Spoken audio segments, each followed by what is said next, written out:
पहला agreement, be impeccable with your words. अगर आप किसी को इंसल्ट करते हो तो इससे सिर्फ एक शख्स को बुरा नहीं लगेगा, बल्कि आसपास से गुजरते हुए लोगों पर भी आपकी ये नेगेटिविटी असरअंदाज होगी। आपके मुंह से निकले हुए एक एक वर्ड की इतनी पावर होती है कि आप इसको यूज करके किसी को गिरा भी सकते हो और किसी को उठा भी सकते हो। आप चुगली और तनकीद से नफरतें भी फैला सकते हो, या फिर पॉजिटिव रवैये से अपने इर्द गिर्द के लोगों में जगह भी बना सकते हो।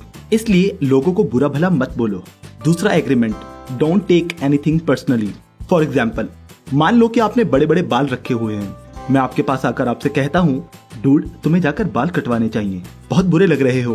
तो आपको मेरी ये बात पर्सनल नहीं लेनी चाहिए। इसकी रीजन ये है क्योंकि मैं आपकी लुक को अपने तरीके से एनालाइज कर रहा हूँ कि आपको कैसा दिखना चाहिए। अक्सर लोगों को ये बीमारी होती है कि अगर किसी की लुक वैसी नहीं जैसी उनके माइंड के मुताबिक होनी चाहिए तो वो दूसरों को अपने तरीके के मुताबिक ठीक करने की कोशिश करते रहते हैं। लेकिन हकीकत में आपके साथ कुछ गलत नहीं, गलत वो लोग हैं जो बेवजह दूसरों को ठीक करने में लगे रहते हैं। हमें लोगों को अप्रिशिएट करना सीखना चाहिए, चाहे वो जैसे भी हैं। तीसरा agreement, stop making assumptions. Stephen Covey, जो कि 7 habits of highly effective people के ऑथर हैं, वो एक दिन ट्रेन से कहीं जा रहे थे।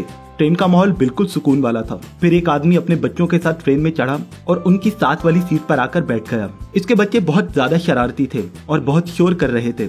उन बच्चों ने पूरी ट्रेन का माहौल बदल दिया था। वो चीख रहे थे, सामान को इधर उधर फेंक रहे थे, लेकिन वो आदमी अपने बच्चों को रोक भी नहीं रहा था और चुपचाप सर झुकाए बैठा हुआ था। और ये देखकर पास में बैठे लोगों को और स्टीफन कोवी को इस आदमी पर गुस्सा आ रहा था।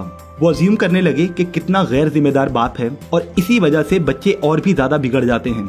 उन्हें और भी ज्यादा गुस्सा आने लगा और उन्होंने गुस्से से उस आदमी को कह दिया कि अपने बच्चों को संभालो, कैसे बाप हो तुम। ये सुनकर उस आदमी ने ऊपर देखा और थोड़ी देर रुक कर कहा, सॉरी, मेरी गलती के लिए, मुझे अपने बच्चों को संभालना चाहिए।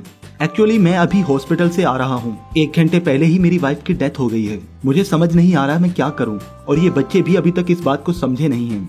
ये सुनकर स्टीफन कोवी को उस आदमी पर तरस आने लगा। हम इंसानों की एक आदत होती है, हम बहुत ज्यादा जल्दी बहुत सी चीजों को अज्यूम करने लग जाते हैं बिना किसी की बात को समझे। हमें लगता है हमें सब कुछ पता है, लेकिन हकीकत में हमें सब कुछ नहीं पता होता। अज्यूम करना हमारी लाइफ में बेवजह का ड्रामा, सैडनेस और मिसअंडरस्टैंडिंग्स क्रिएट कर देता है, और ये हमारी पर्सनल और प्रोफेशनल लाइफ दोनों पर अफेक्ट करता है। इसलिए जितना हो सके हमें उससे बचना चाहिए। ऑथर के मुताबिक ये एक एग्रीमेंट हमारी पूरी जिंदगी बदल सकता है, क्योंकि ये एग्रीमेंट हमें सिखाता है कि हमें हमेशा अपने अंदर सवाल पूछने की हिम्मत रखनी चाहिए। अगर आपको किसी की कोई बात बुरी लगती है तो उसके बारे में पूछो, बात करो, बजाय खुद से अज्यूम करने के। क्या पता ऐसी कोई बात ही ना हो जैसा आप सोच रहे हो। आप क्या चाहते हो वो दूसरों को अच्छे से बताओ। बेहतरी इसी में है, जितना क्लियरली हो सके उतना क्लियरली बात करो, क्योंकि ज्यादातर लोगों के अज्यूम करने की वजह प्रॉपर कम्युनिकेशन का ना होना है।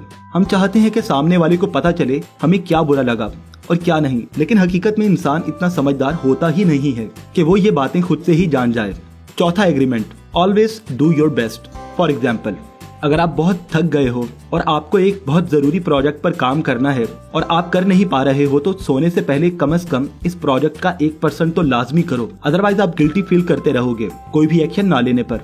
काम को बेहतर से बेहतर करने की कोशिश करो, भले ही 1% करो। ये कुछ ना करने से तो बेहतर ही है। फिर आपको इसका अफसोस भी नहीं होगा, क्योंकि आपसे जितना हो सका कम से कम उतना तो आपने कर ही दिया। So under any circumstances always do your best. तो दोस्तों, ये बातें मैंने आपको the 4 agreements by Don Miguel Ruiz से बताई हैं। तो दोस्तों, इस बुक में और भी कई अच्छी बातें बताई गई हैं। अगर आप ये बुक खरीदना चाहते हैं तो नीचे डिस्क्रिप्शन में दिए गए लिंक पर जाकर खरीद सकते हैं। मुझे उम्मीद है आपको ये वीडियो पसंद आई होगी। अगर आप ऐसी और भी वीडियोस देखना चाहते हैं तो मेरे चैनल को सब्सक्राइब करें और इसके साथ बने बेल के आइकन को भी दबा दीजिए, ताकि आपको मेरी हर नई वीडियो के नोटिफिकेशंस मिलते रहें। वीडियो को लाइक कीजिए और शेयर कीजिए अपने फ्रेंड्स के साथ, ताकि उन्हें भी नई बातें सीखने को मिलती रहें। तब तक के लिए टेक केयर।